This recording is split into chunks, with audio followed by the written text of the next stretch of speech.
everybody, this is Tom from VermiBag. I'm going to do a massive feeding on the VermiBag Mammoth that I'm going to continue to run. I'm actually taking the first Mammoth, Mammoth 1, it's almost empty now. I'm going to finish emptying it out, and actually it's going to retire. And I'm only going to run the Mammoth 2, which again is much bigger than the current Mammoths. This was a lot deeper. But I want to kind of get this system up and running full swing for I can put all the worms that I had in a couple of the micros, throw them in there, and I'm going to take a couple minis and put some of the worms in there too. So with the hot weather coming, I kind of want to consolidate the worms into the larger systems. They're just a lot easier to manage, and it gives the worms somewhere to go in these big systems because the center of the systems will be more of a stable temperature. So I'm thawing out currently a big squash that I had for quite a while now, and I finally stuck it in the freezer just to freeze it, and spaghetti squash, strawberries, and some pineapple. I weighed this is 15 pounds. I mean, this is a big squash.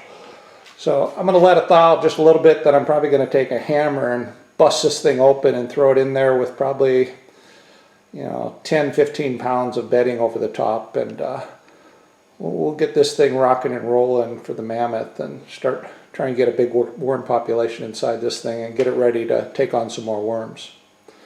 So I'll show you this after I get it all busted up. Okay, I got this all busted up with my handy dandy hammer, and so I got 15 pounds of squash and miscellaneous stuff, mainly squash for the most part. So I'm going to go ahead and put a little bit of bedding in the system first so I don't freeze them to death. And then I'll throw this material in and then cover it up with some more bedding. Okay, so this is what the inside of the Mammoth looks like right now. And you can tell this is really finished castings all the way up to the surface. Same mistake I was doing on the other ones. I let this stuff go way too long before I've harvested.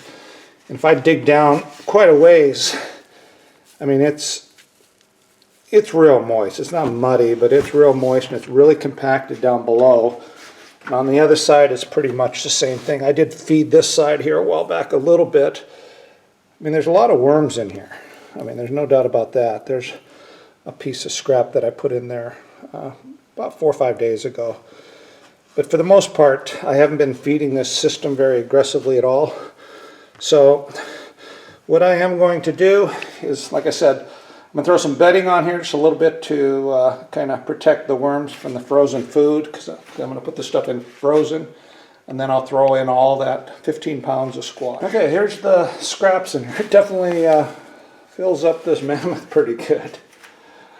Both sides. Then I actually grabbed just another, probably almost a pound of watermelon, a little bit more sweets. I figure if I'm at all this squash and stuff, I wanted to add a little bit of watermelon or some of the sweet sugar to go along with all the squash.